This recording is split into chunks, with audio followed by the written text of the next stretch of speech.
Good morning. That's good. Bring it closer. That's good. Thank you very much for welcoming me and inviting me in the first place. This is such an exciting and joyous topic that I believe we will have a great, joyous and wonderful time going through the whole concept and the reality of angels. I don't know where you are with this subject. Some are way out here, some are way out there. And for me, it's been relatively new. But I believe I could honestly say opening myself or having my life open to the reality of angels has worked a big change in me. Big change. The way I think, the way I look, the way I feel. And it's really, truly a wonderful new dimension in my life. It's changed even my singing of Christmas carols. I never noticed before. You know, I know there's a lot of angel references in the Christmas carols, but one came through powerfully. It came upon a midnight clear, that glorious song of old, from angels bending near the earth to touch their harps of gold. Then here's their message. Peace on the earth, goodwill to all, from heaven's all gracious King. The world in solemn stillness lay to hear the angels sing. Now here's the rest best. Still through the cloven skies they come, with peaceful wings unfurled, and still their heavenly music floats o'er all the weary world. Above its sad and lowly plains they bend on hovering wing, and ever o'er its Babel sounds the blessed angels sing. And you, beneath life's crushing load, whose forms are bending low, who toil along the climbing way with painful steps and slow, look now, for glad and golden hours come swiftly on the wing. Oh, rest beside the weary road, and hear the angels sing. For lo, the days are hastening on, by prophets seen of old, when with the ever-circling years shall come the time foretold, when peace shall over all the earth its ancient splendors fling, and the whole world send back the song which now the angels sing. Now, isn't that great? And you never realized it was that powerfully full of angels, did you? Well, I didn't. Peace, and their song is peace on earth, goodwill to all. I hope, like me, you'll never sing that song again the same. You'll see all these references, because it talks really about life and about the song of angels and the message of angels and the peace on earth that Christ has brought. At the top of your sheet is a memory verse for you. I hope you will memorize it. Very simple. Just challenge yourself with some grade school level work here, because you plant these things in your heart, they stay there. And that beautiful psalm, he will give his angels charge over you to keep you in all your ways, is a really powerfully important and wonderful message to bury, not under too much, but put in your heart for all the tough times that life has a way of handing out. Now, what is my agenda for you in these 6 weeks? Because I do have an agenda, and I don't want it to be a hidden agenda. My hidden agenda is that we all have a great time. But my agenda has two dimensions to it. Some of you probably are way beyond the rest of us, beyond me, in angelology. Some of you have probably been walking and talking and seeing angels for 40 years. For some of you, it may be new. Well, there's a lot going on about angels in our country today. You go to the bookstore, and there's just tons of books being written about. Go to the gift shops, and there's tons of wonderful little angel items, and big ones and little ones and all sizes. And it's kind of surprising. I think I remember that my opening to this topic happened within this year. And I know this clearly because shortly after last year's earthquake, I trekked down into Northridge. And I saw, there's a woman, an artist, who is setting the little angels around, and she had set a dozen or so angels around the most stricken part of the Northridge earthquake zone. And I remember thinking, how odd. I remember taking some pictures, and if I was taking those pictures today, I would make sure I got some of those little angel figurines in there. At the time, I closed them out. True. They were not important to me. They were eccentric. So something has happened to me, and I'll tell you how it happened a little bit. How it happened. A lot of things have been happening, but I want to first tell you my agenda for you. My agenda is that some of you open your mind, open your hearts, and for this topic and reality of angels to be really come alive, that it becomes something really exciting and wonderful and personal for you. That you will, in a new and fresh way, believe that God actively cares for us, you yourself, your loved ones, your grandchildren, great-grandchildren, that these are really, truly part of God's caring for us. And that you'll open up to that. And it'll be an exciting and wonderful thing. For some, and this is important in this day and age, we have to close our minds a little bit. Because everything that is being written and taught and shouted and about angels, I don't think is really something we should embrace. It's not all true. Some of it's far out. So to be able to open our minds on the one hand, and yet to be discerning, and set some limits and say, well, okay, that's interesting, that's fun, that's nice, but that's a fantasy. It's not biblically verifiable. And that's where we come back in most cases. It has to be consistent with what the Bible teaches us. So in my conclusion, I hope that for you, through and after and with this series on angels, you will be cheered, excited, comforted in a fresh way, and renewed, and that your vision, your eyes will be open, your heart will be open, as mine has been within the last year. Obviously, when I mark from shortly after the earthquake, I know that I felt so different because of those figurines. How I would feel now. They're still little figurines, but I think I would be excited by them. At the time, it was not. It was sort of weird. So that after this series, I hope that your minds will be open but discerning, and that you will be a person who prays more actively, that God will keep his angels close to you and your loved ones. I know that has become a part of my prayer life. And that you will specifically pray for certain loved ones, if not all of them, who, in a unique way, you want them to be cared for by God and his angels. He cares for us through his Spirit, but his angels are another part of his life. That you will be able to talk credibly and sensibly to your children and grandchildren about their guardian angels. That whole guardian angel thing is so exciting, so wonderful, so beautiful. And yet I think for a lot of us it's sort of been along with fairy tales. I hope that'll become solidly real and fresh and exciting. And that all of us will be able to separate angel reality from angel fantasy. That's my agenda for you. How did this come into my life? When I think back to that earthquake event, which is sort of a landmark event, I realize that something happened since then. Perhaps some of it was stirred up and cultivated and loosened up by the book Embraced by the Light. Now that book, again, we have to read with discernment. I think there's a lot of powerfully, wonderful, warm reality in it. There's some that I think is that we would say is fantasy outside. But it started to resurrect something in me. Then we were with some family members up in Wyoming in February of last year, and one of my brothers-in-law, I never can get that right, a relative of ours, happened to share a story about a hiking trip he took. I wrote about this in the Christopher Cathedral today. And he said he was hiking by himself, and he had gone off in a way that he thought was a shortcut, and suddenly he realized that he couldn't, he was going to fall, and there was nothing he could do about it, and that he was going to die.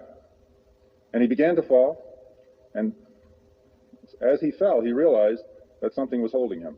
Something was taking care of him and lowering him to safety. And this is a very logical, rational man. This is not a man given to drugs or alcohol or fantasies. He is a physician, an orthopedic physician. They're hard guys. They don't go off on funny trips. But he told us that story, and he did not use the word angel.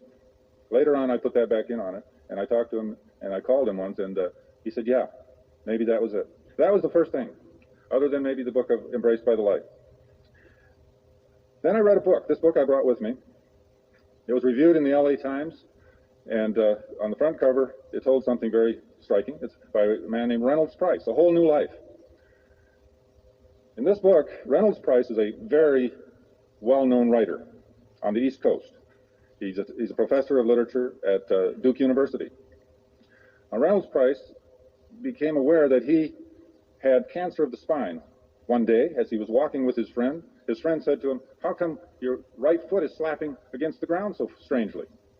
And Reynolds did not notice that, but one thing led to another, and it turned out that he had a cancer of the spine, a tumor growing in his spinal cord, along his spinal cord. And he went in for treatment, and they said, "We can surgically remove most of it, but you will first, here's your prognosis. First of all, you will lose your ability to walk, and then probably become totally paralyzed, and then you will die." Not a very positive outlook. Well, Reynolds Price decided he would go ahead with the surgery. And they successfully removed most of the tumor. And lo and behold, what the predictions that had been made were true. Pretty soon he could not walk anymore. And pretty soon the pain became unbearable. He said on a scale of 1 to 10, it was 18. And then something happened, and I'd like to read that to you because this was another piece in my own pilgrimage. He went home one day, very much in pain, and he was on his bed, and this was on July 3rd. By daylight on July 3rd, morning thoughts of his fifth sobriety were plainly in order. He just got the prognosis that he was going to die. But in the midst of such circular thinking, an actual happening intervened with no trace of warning. He was on his bed, early morning. I was suddenly not propped up in my brass bed, or even contained in my familiar house. By the dim, new, thoroughly credible light that rose around me, it was barely dawn, and I was lying, fully dressed, in modern street clothes, on a slope by a lake I knew at once. It was the Sea of Galilee. Get the picture? Suddenly, that's where he is. In the north of Israel, green Galilee, the scene of Jesus' first teaching and healing. I'd paid the lake a second visit the previous October. A 12-mile-long body of fish-stocked water in beautiful hills of grass, trees, and small family farms. Now listen what happens. Still sleeping around me on the misty ground were a number of men in the tunics and cloaks of first-century Palestine. I soon understood with no sense of surprise that the men were Jesus' 12 disciples, and that he was nearby asleep among them.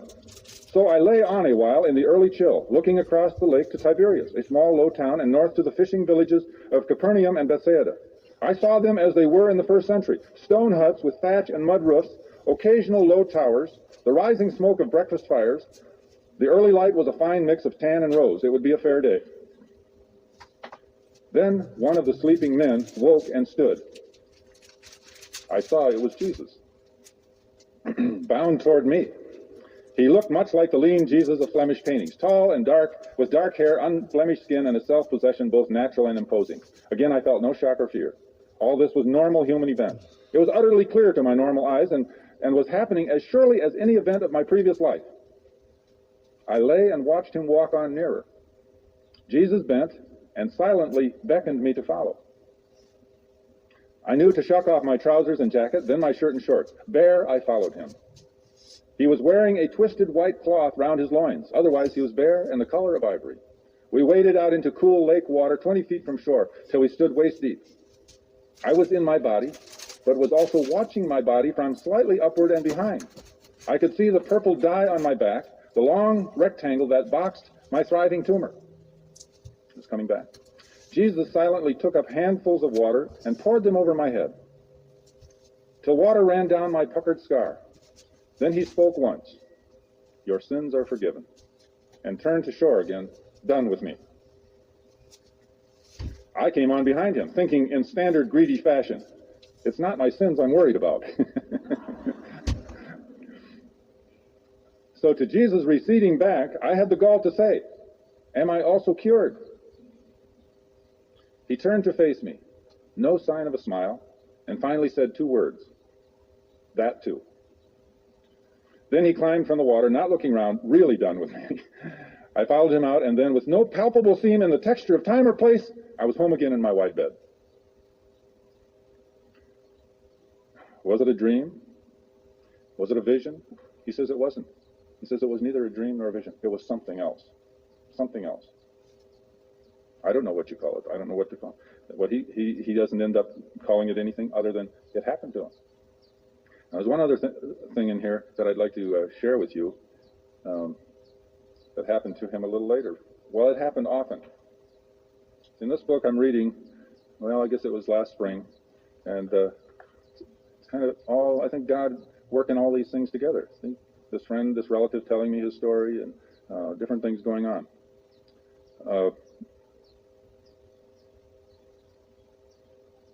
My other means of what felt like prayer in the wake of the vision and my new weakness worked itself out in the pre-dawn hours when I tended to wake long before my friend rose and started breakfast. I'd lie alone in my bed in the dark and sense the presence. This is so haunting and beautiful. I'd sense the presence just to the right in my mind's eye. Just to the right of and it was like a patient listener behind a screen. The screen seemed made of translucent cloth, and the slight glow behind it vaguely outlined the profile of a head and shoulders. I never asked who it was from the gallery of possible hearers, and I kept my eyes from ever looking toward the shape head on. I just sensed it. It, he, she, or whatever, never spoke a sound, but only heard me out as I worked at discovering my minimal needs and feasible hopes. I never asked it point blank for answers. Not yet anyhow. Its reliable presence seemed only to say that I had somehow to build my life on radical uncertainty, knowing only that I was heard by something more than the loyal but powerless humans near me. There was one other thing, and I'll just tell you about that was so powerful. The pain got worse after he was told that he was going to, that he was promised to be healed. The pain got worse. And one night he cries out to God. He says, "How much more can I take?" And again, this is a rational man. He writes plays and all things. He's reporting on his experience. How much more can I take? And he heard this voice. It said, more.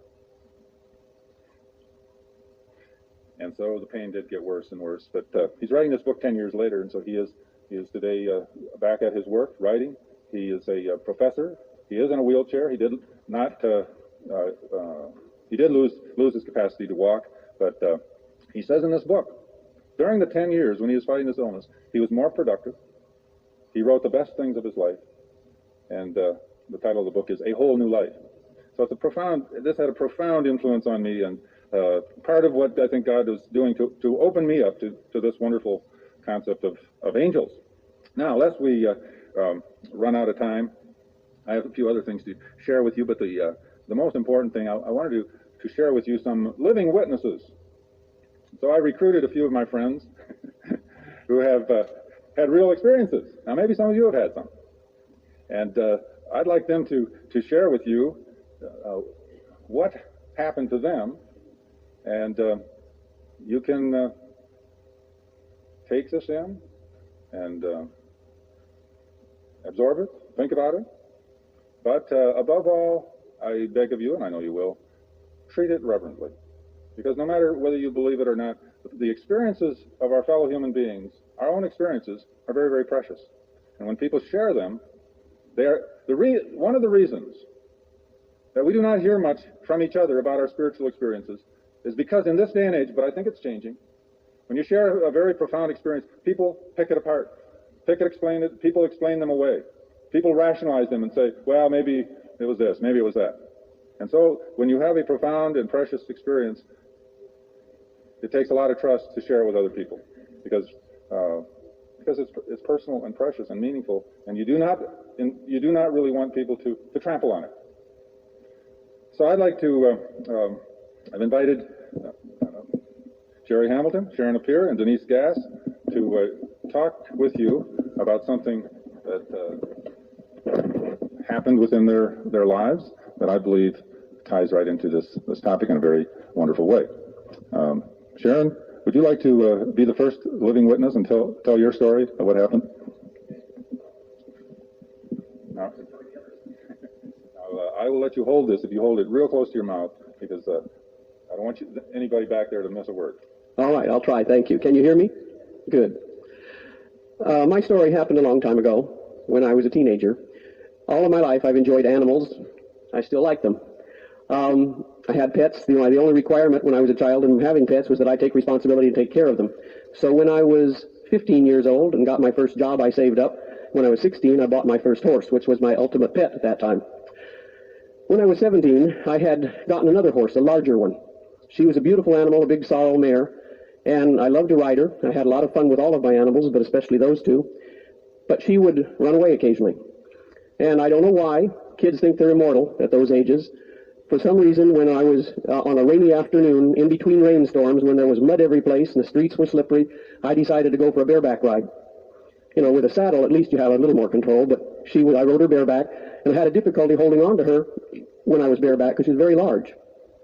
But we were doing just fine until we were riding down South Street, which is Orangethorpe out here, and at that time, there weren't many houses. There was a construction going on here and there, and the streets were flooded, and there was mud every place.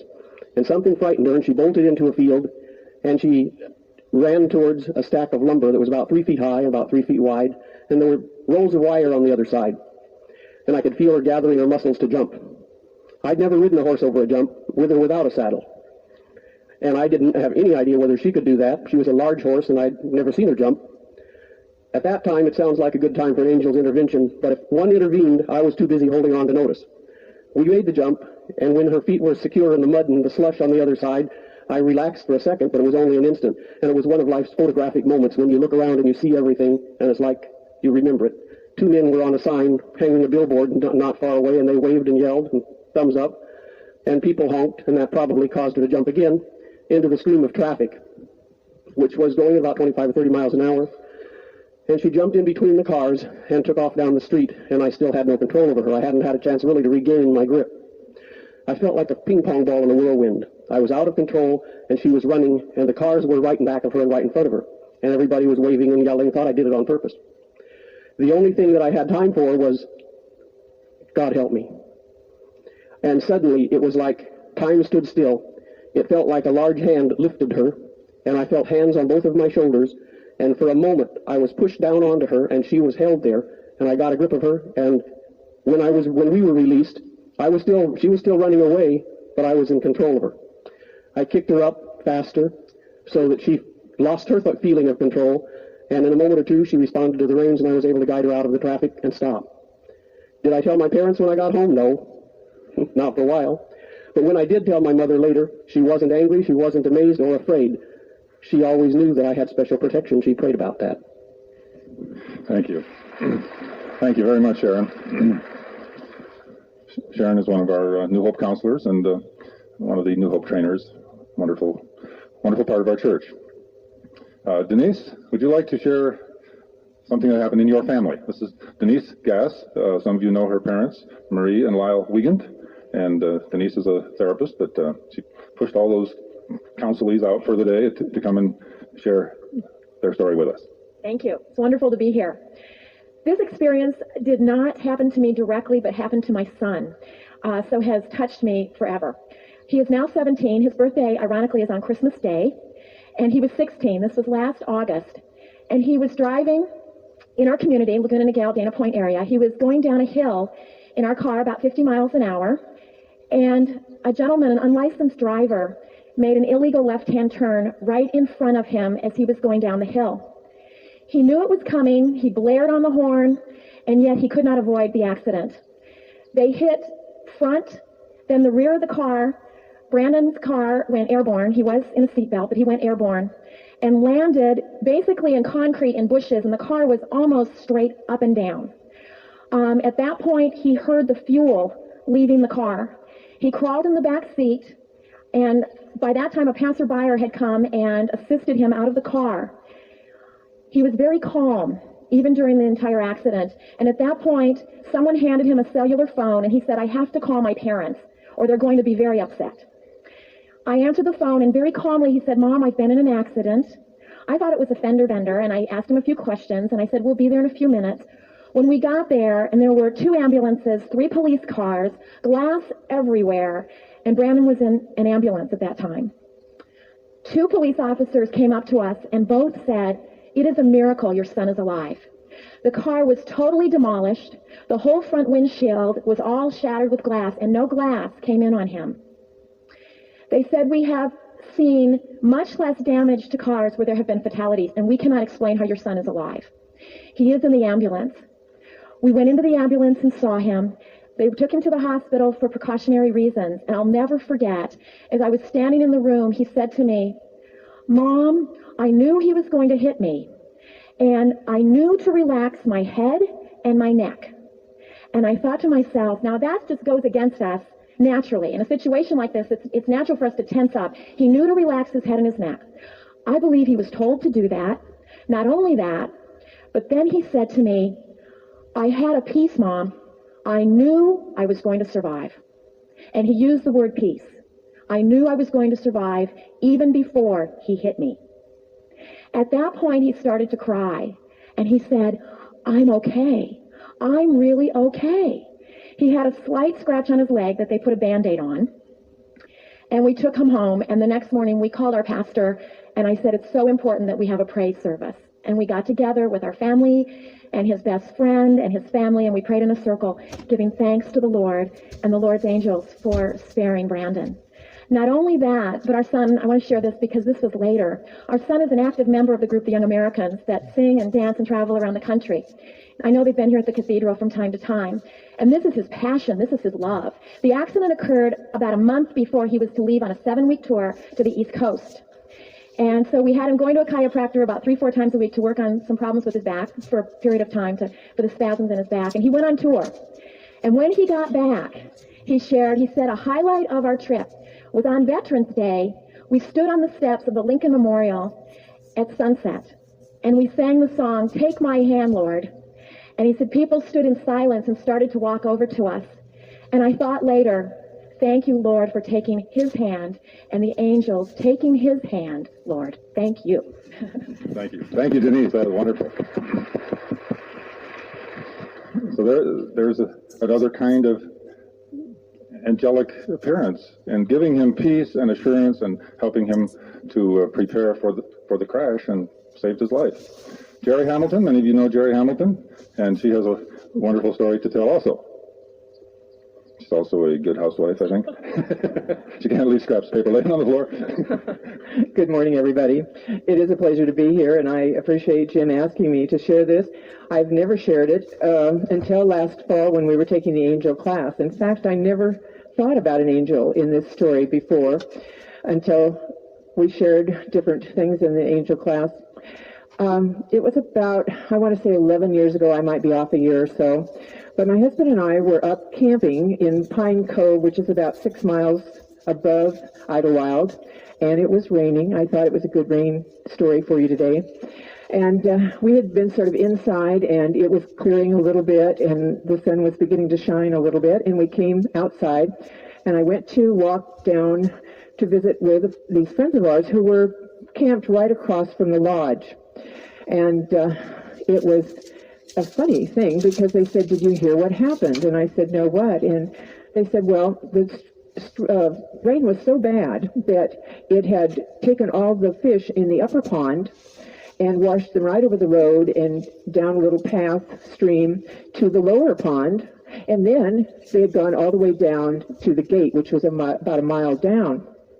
So Dwayne, the husband of my friend, decided he was going to go down and see what was happening down there. And we were standing visiting with Marie. Now, Marie always liked to camp across from the lodge because she sewed a lot, and she always had a sewing machine with her. And this way she could just sit at the sewing machine and see what was going on around the camp because everything was sort of centered around the lodge. Anyway, it wasn't very long before Dwayne came up the road. He had caught 3 big trout. Well, he hadn't caught them. He just picked them up from the parking lot about a mile down. And, of course, had nothing to string them on, so he strung them on his belt. But he had to hold his pants up as he walked up the road. So he came in and in toward their motorhome and said, you know, Marie, it could rain again. I better clean these fish. So about that time, Bill and I excused ourselves. We walked about 20 feet to the road and started up the road, which was a slight incline. And we'd gone about 30 feet when all of a sudden we heard this horrible, horrible noise. And what it was lightning had struck a tree right by the Nash's motorhome, had come down the tree, had burnt a hole in the hood of a car parked right next to it, shot at an angle, blew the tire out in the back of that car, and was headed up the street toward Bill and I without our really knowing what had gone on. I was holding Bill's hand, and we were trying to get up to our motorhome as fast as we could. And I just went all of a sudden right into him. Watch it, Jim. And he sort of grabbed me. And at that time, we saw this blue ball go right up about 30 feet beyond us. It headed over toward the soft shoulder. Because it had been wet and raining, the top of the soil was wet, but underneath was still, of course, dry. And when it exploded, it shot up in the air probably about 6 or 7 feet of just dry dust and powder. And we sort of gasped, and it dawned on me that it was electricity that had hit and burned the tree and come down through the car and up the road.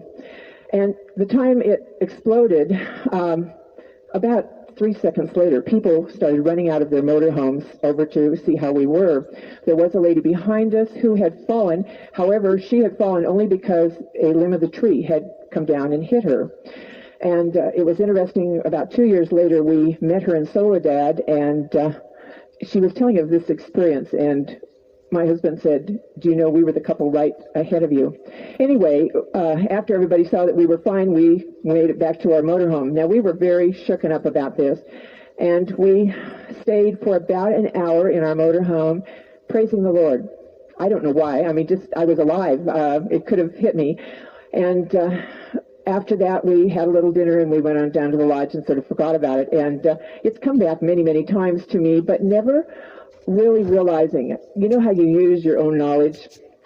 I thought this ball of lightning had power so that it pushed me into Bill. I went for like 10 years thinking this, realizing that had it been coming behind me, it probably would push me forward, not to the side. And after a couple of classes with Jim, I realized, and in my own mind and my husband's mind, it's sort of something that's been answered as to why I was pushed into him. I do believe it was a guardian angel that just shoved me out of the way of that ball of lightning. Thank you. Thank you. Thank you. Thank you, Jerry. Well, there you have it. Now, you may start reassessing some of the things that have happened to you. With Sharon, it's angelic hands pulling her down back, or the horse up, saving her life. With Denise, it was with her son, just a strong sense of you're going to be all right, so that he could relax, and saved his life, because if you aren't, you don't, and probably saved him in more ways than that. And with Jerry, an angelic shove.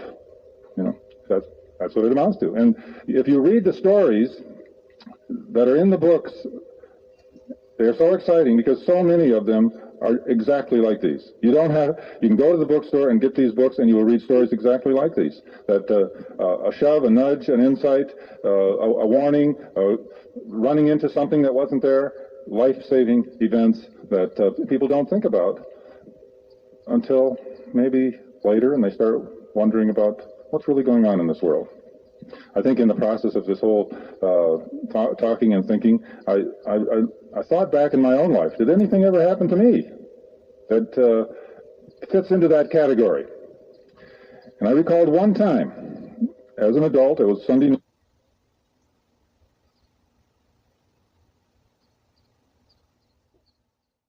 Well, hi. It's a great, exciting thing to be with you here today.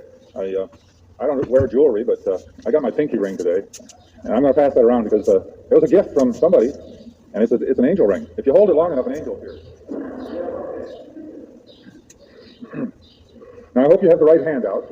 Okay, why don't you pass those out? You should have week number 6, plus a page that's called Angel Times, starts with number 1, says EL equals God.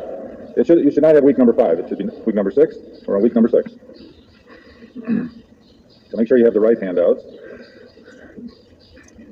Three pages on one, and then there's another one that she is passing out. So you should have 4 pages in all. Lots of literature. We're running out of time, so we're increasing the paper. Many years ago, I heard a song, which I don't remember the words of it, but I never forgot the title. The title of which was "There's More to Living Than We Know So Far." Ever hear that one? There's more to living than we know so far. It's a wonderful song. It was put out by InterVarsity Christian Fellowship, and the title stuck with me because it's so true. And we keep on opening up new frontiers. Our old frontiers are reopening about Christian living and the spiritual world. And some of the doors, as I've said before, some of the doors we have to slam, some we have to open wider. And I think one of them that we're open wider is the reality of angels in our world. The angelic presence surrounding us far more than we ever realized and far more than we have enjoyed. And some of you have had experiences. Some of you may be open to experiences. Some might find them now that you're opening more. And some will never have any. You'll just have them vicariously through other people. And one perspective on that is that if you don't get an encounter with an angel, it might be that your faith is okay as it is. You know, maybe God sends angels to those who need a little boost, and if he doesn't send one to you, maybe it's because your faith is good enough as it is. I thought that was a positive twist on that. In case you don't have an encounter with an angel, maybe you don't need one. Well, it is a wonderful, comforting reality, though, to realize that we are so personally cared for. And so that angels protect us, but they don't protect us from every dangerous thing that happens. You know, obviously that's true. We're surrounded, but bad things happen anyway.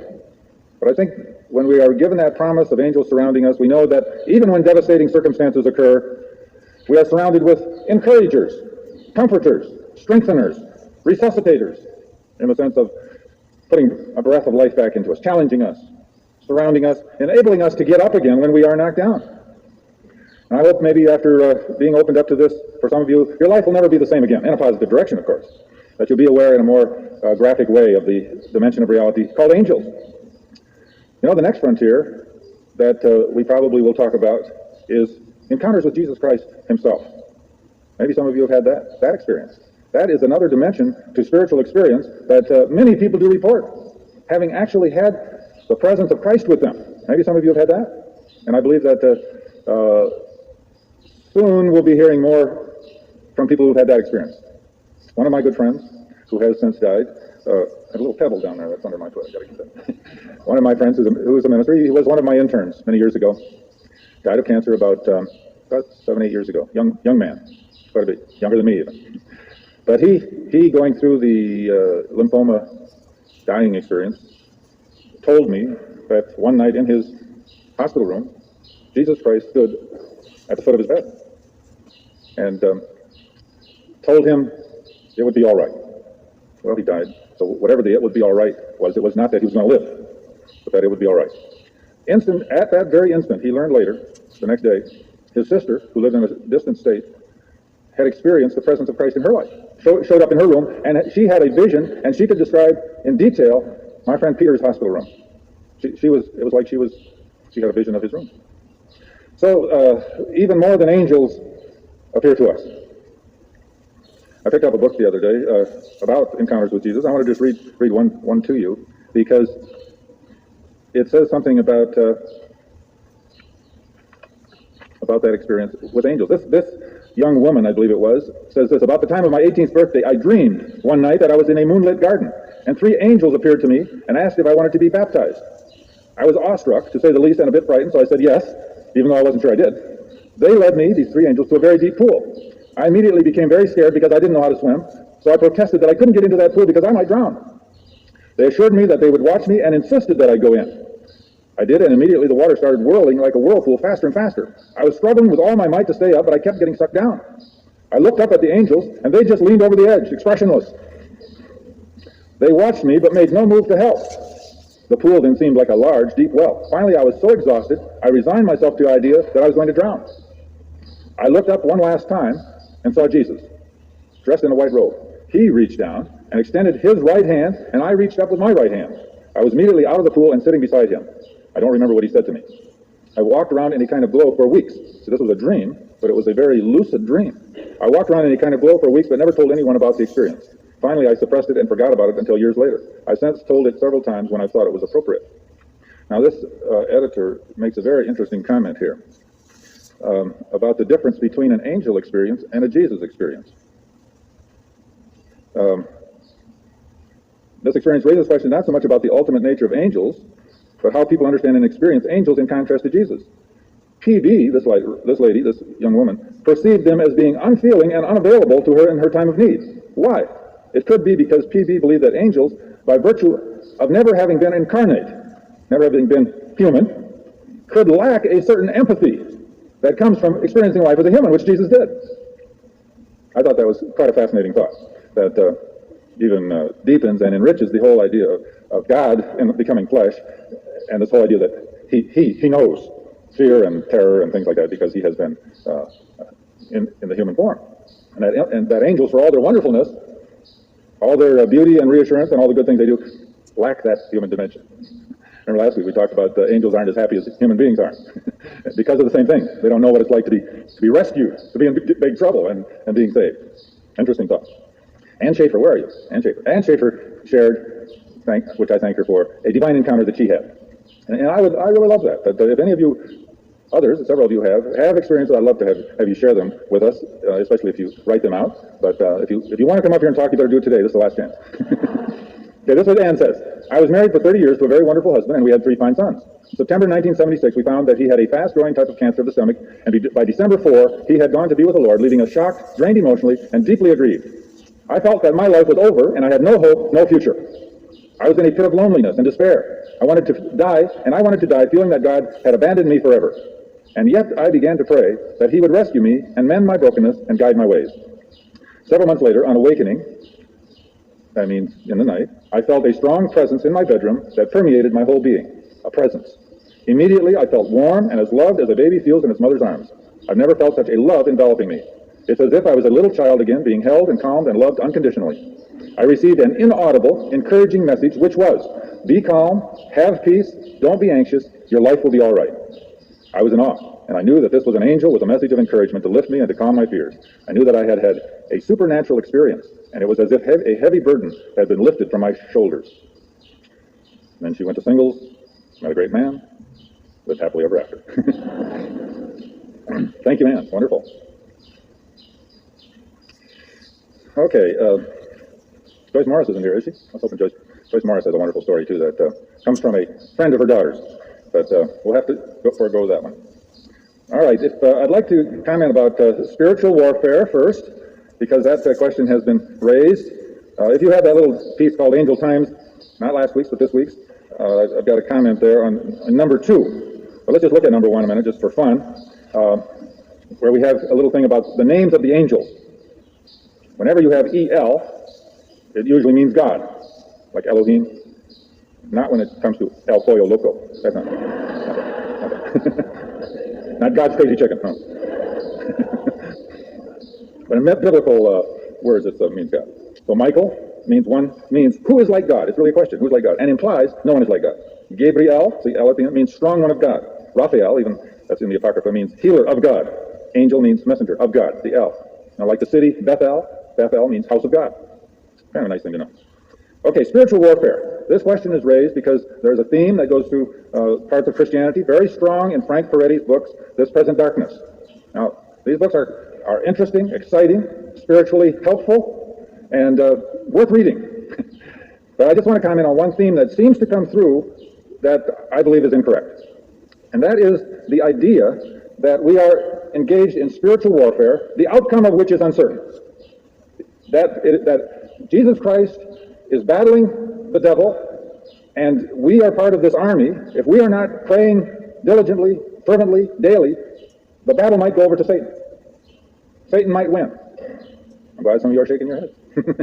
The book does portray that feeling, that we are in grave danger of losing the battle.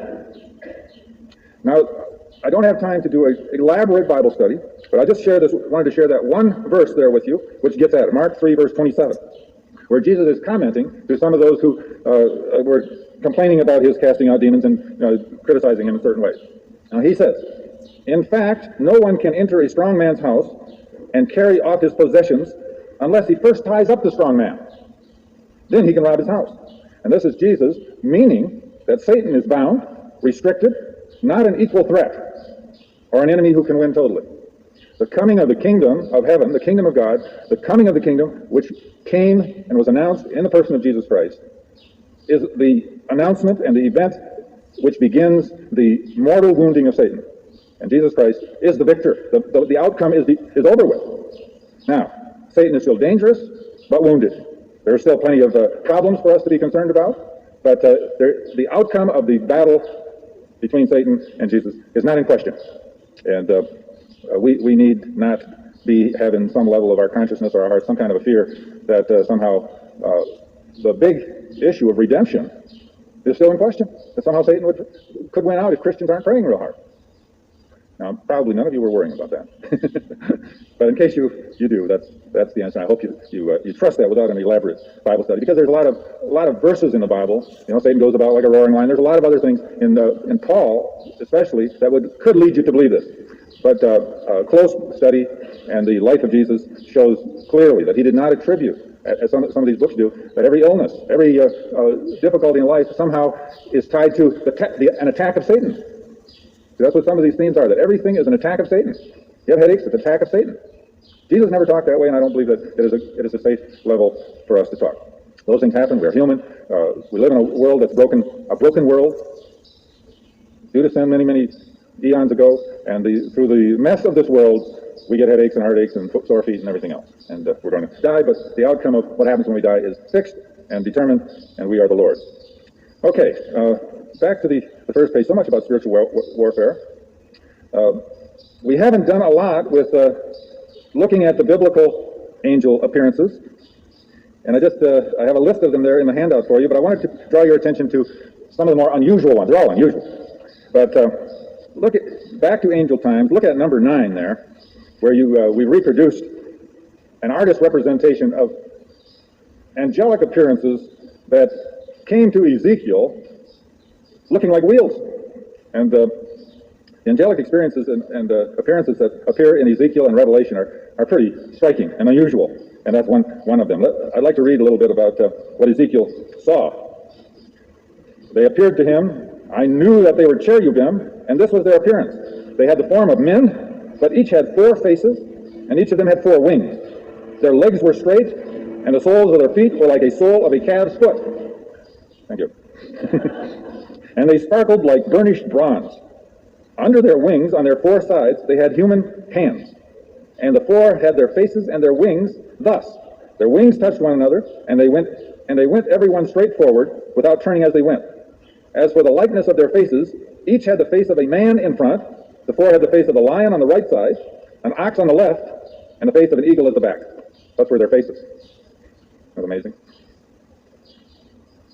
So if you want to see rather striking, symbolically unusual angels described in Scripture, look in Ezekiel chapter 1 and chapter 10, and these are really pretty amazing. Now, would someone? I had to take everything along, but I forgot to take a Bible today. I mean, that's not a sin, is it?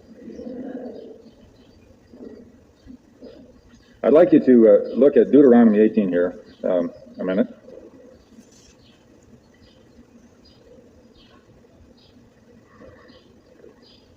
Because if we run out of time, I certainly don't want to miss this one. There are books on the market now that talk about how you can create an attitude and an atmosphere to attract angels. Sort of like putting a bird feeder in your backyard, I guess.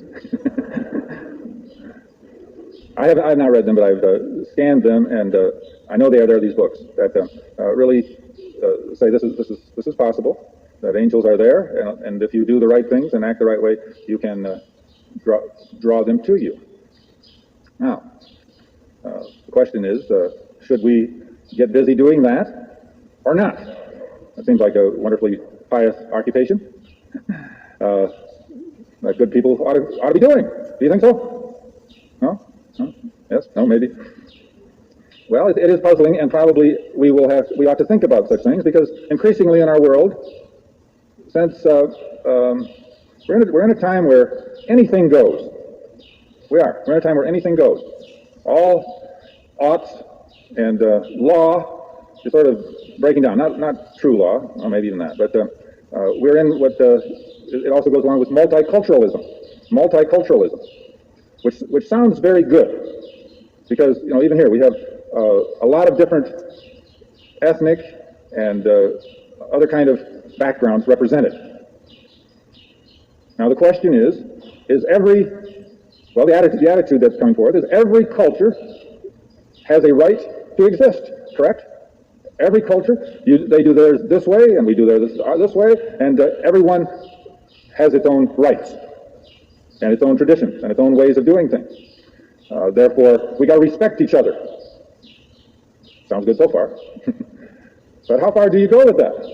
How far do you go? Is every culture legitimate, or is there a way that is God's way, that should be imposed on some cultures that have maybe lost the way, that are acting or carrying on traditions and habits and rituals and so forth, which are not good, they're not proper? Well, multiculturalism, taken to the extreme, says you cannot impose your values on another culture, right? I mean, do you agree with that or not? You shouldn't impose it, huh? Okay, I disagree. I will give you an extreme example of this, because it was mentioned it was related to something that was mentioned by our guest in the pulpit Sunday, Chuck Taylor, who was involved in the cochlea transplant, right, which brings hearing to unhearing little babies and any children. Now, are you aware that there are non-hearing people who vehemently protest that procedure? You're aware of that? Now, did you know that? Some of you did not know that. Some of you knew that. Now, in other words, there is a non-hearing culture of people who do sign language who say, what right do you have to say non-hearing is not as good as hearing? Now, there's multiculturalism taken to extreme. Non-hearing people who communicate in their own way have a right to exist just the way hearing people. And you have no right to make our children hear. We want them to grow up as non-hearing people communicating the way we do. Now, what is the answer to that? I think obviously, God wants people to hear.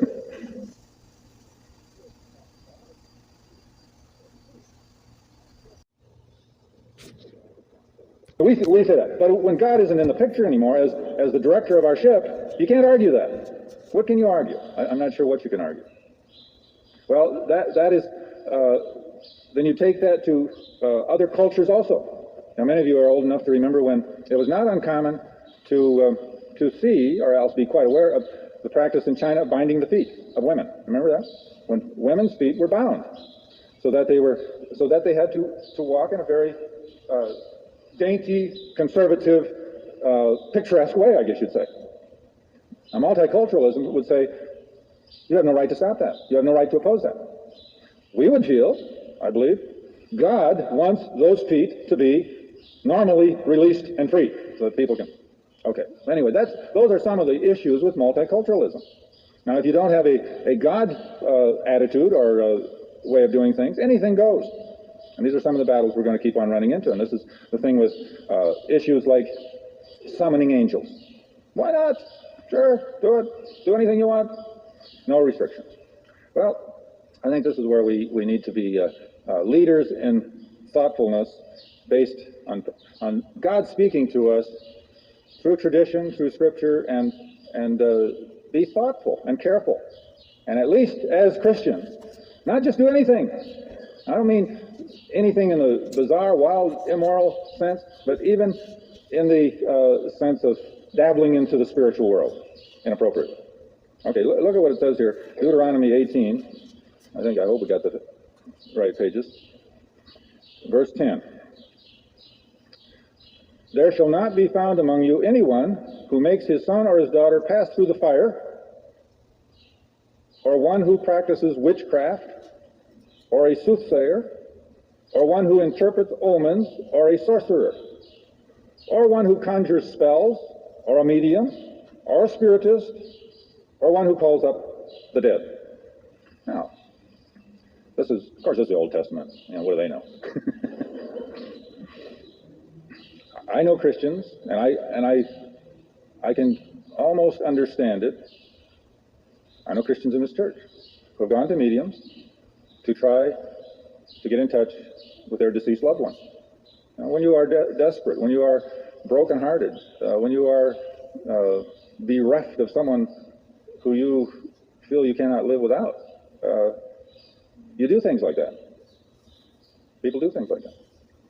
But according to Old Testament godly guidance, don't do that. Don't get involved with that.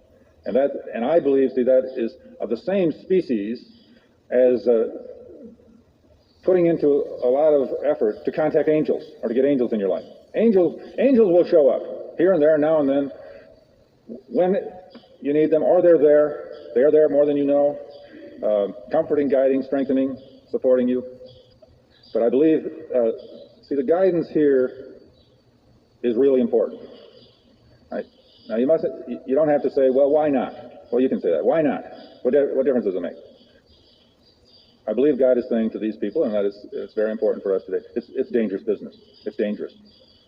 Not because this is a waste of money, that too, but it's a dangerous world to dabble into. I do not believe we should dabble in it at all. Personally, I don't believe we should dabble in it at all, because it has the danger of opening up doors which you can't control.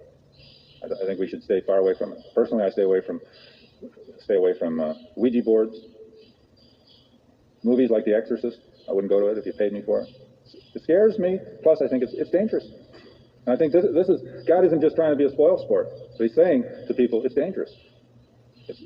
We are called to live in this world, to meet our responsibilities, to love each other and care for each other and support each other and to do our work. Don't dabble in this. And the other realistic thing, I noticed in the paper yesterday, I think it was, the Sheriff Department in San Diego is doing a study of some gypsy people who claim to have powers in this area. And one person reported having given $675,000 to these people in their continued promise that just a little more and we'll put you in touch with your loved one. So that's the other part. They will lead you down the path to destruction, because even if there is power in some people to do some of this, because of the fact that human beings are sinful, it is a rare human being who can handle this power without putting it back onto themselves for their own gain. For their own gain. The power that is there is too tempting to use for your own gain. So I would admonish, beg, entreat, exhort you to follow these words and not to be tempted, even in the most dire times of agony, to think that you can reach out beyond this realm intentionally and to resort to any of those things that are mentioned here, which in our day and age are really more like spiritualists and mediums and so forth. Okay? Any comments or dissent? Very important, I think.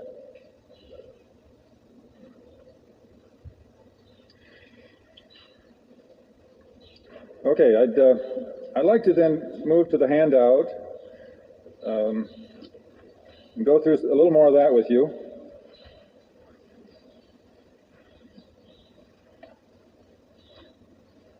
Anybody know the answer to number 6? Number 6 on the page with the wheels on it. What role did an angel play in the healing powers present in the pool of Bethesda? Remember the man who lay there for 38 years? What did the angel do?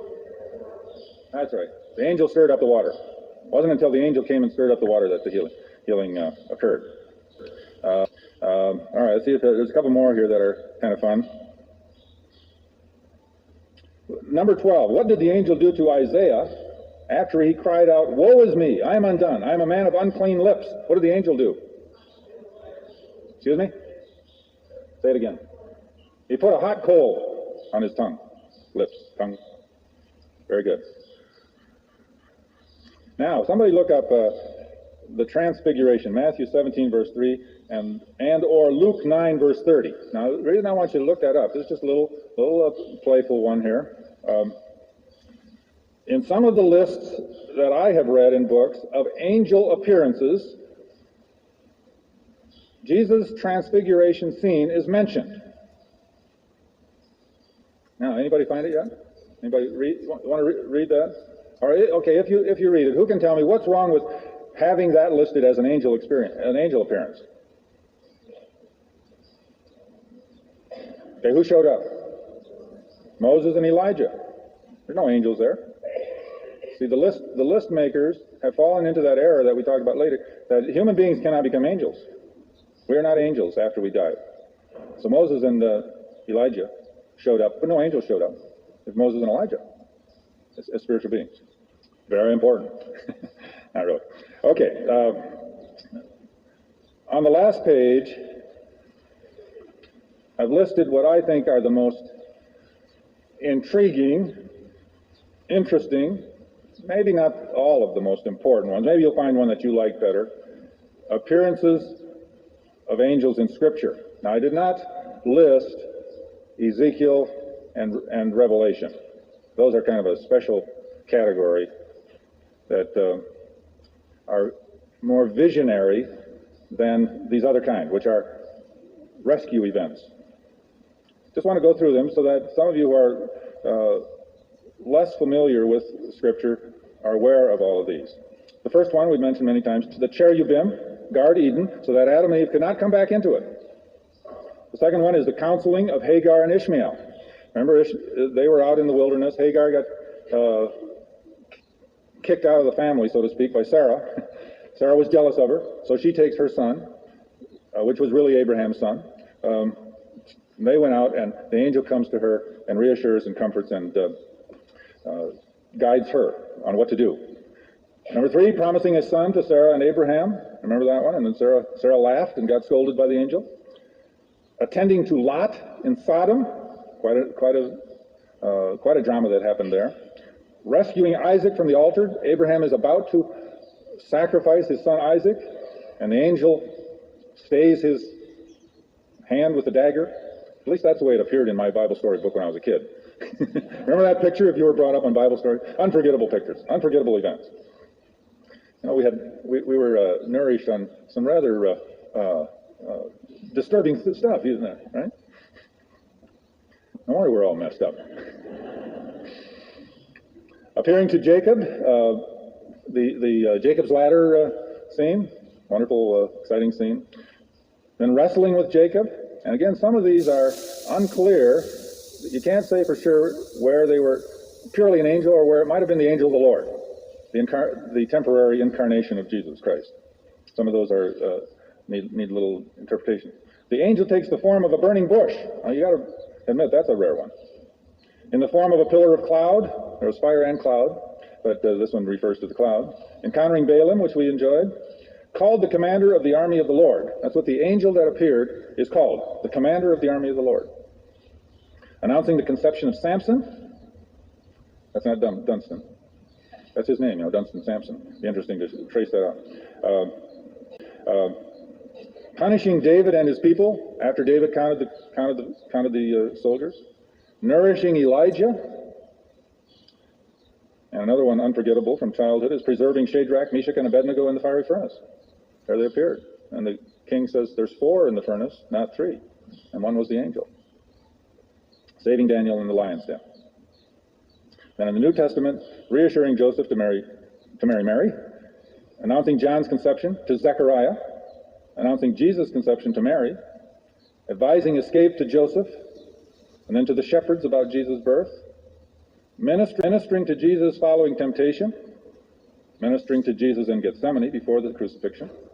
And then the resurrection morning at the tomb. And how interesting it is that all the Gospels are real clear and strong on the angels at the resurrection, at the tomb. They all have it, no doubt. At the ascension, freeing Peter and John from prison, instructing Philip where to go, Cornelius in a dream. See, now there's one where an angel comes to a non-Christian, non-Jew, comes to a pagan, you might say. The angel appeared to Cornelius, a Roman, and eventuates in his conversion. So angels can show up in a lot of places. Releasing Peter from jail, remember that one? That's an interesting one. Strengthening Paul, and then of course the book of Revelation, enlightening John. So those are some of the best. Any of them I leave out that you thought of? Okay, anybody want to tell their angel story? We have a couple minutes left. One last chance. If not, I'd love to write it, see it, read it in writing. So get 3 punches and go in my notebook. And I have one more story that fascinates me, and I'll end with this. Probably because I identify with it as a youngster. 3 years ago, the Durant's family, natives of southwestern Florida, moved to a house in a partially completed subdivision, once farmland. Set apart by side roads, the Durant's house was the only dwelling on their street, and their vast lot was surrounded by woodsy grass, palmetto clumps, and drainage ditches. Even without a telephone, Debbie Durant felt comfortable in the isolated brushland. But she was apprehensive about letting her children roam at will. Things could happen. Kids could get hurt where their cries couldn't be heard. And there had been several reports of rattlesnakes in the area. Their pets had even been bitten. Noise and traffic scare rattlers, Debbie explains, but they're very much at home in a quiet area like ours. Still, one lazy Sunday afternoon just before Easter, when 12-year-old Mark decided to wander the land with his BB gun and his dog, Debbie agreed. She started the dinner dishes, enjoying the peace and quiet of the mild day. Mark was enjoying the sunshine too. Spying a bird in a clump of palm, he leaped over a drainage ditch for a closer look, landed on something movable, and felt a burst of agony as if his foot had exploded. In horror, he realized that a huge rattlesnake was hanging onto his foot, puncturing his shoe right below the ankle. Mark had never felt pain this intense, and the snake's fangs seemed to be stuck in his ankle. Through a haze, Mark saw his dog growling and snapping at the snake, which eventually released its grip and slithered away. But the rattler's deadly venom had entered at the main vein in Mark's leg, the worst place for a bite. By now, that vein was carrying poison through Mark's body, attacking every system. Horrified, Mark realized that his strength was ebbing quickly and he could barely walk. That 150 yards home might as well have been 150 miles. He was going to die, and his family didn't even know he was hurt. Debbie was putting away the dishes when she heard the front door open and her older son shout, "Mark, what's wrong?" In horror, she heard Mark answer, "I've been rattlesnake bit." She raced to the living room just as Mark fell to the floor. Pulling off his shoe as Buddy ran for his father, Debbie saw the foot already swollen and purple, and she smelled the same musky odor that she had noticed when her pets had been bitten. It was true, a snake had bitten him. It was not a simple flesh wound. Debbie began to tremble. Without a phone, they would have to drive Mark 17 miles to the nearest emergency center. Would there be time? "Not my child, God," she prayed. "Please, not Mark." Well, I'm going to shorten it a little. They rushed off in their car, and the car broke down, and cars rushed by, but finally an old Haitian man in an old pickup stopped and picked him up, and they got him there, and his life was barely saved. And gradually Mark begins to improve, and he starts to tell the story.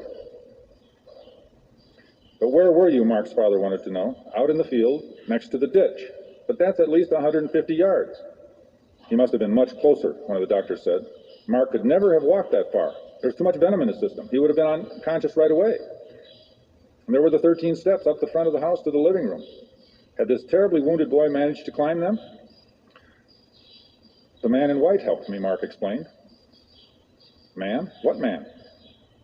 "The man. He was just there. When I knew I couldn't make it to the house, he picked me up and carried me."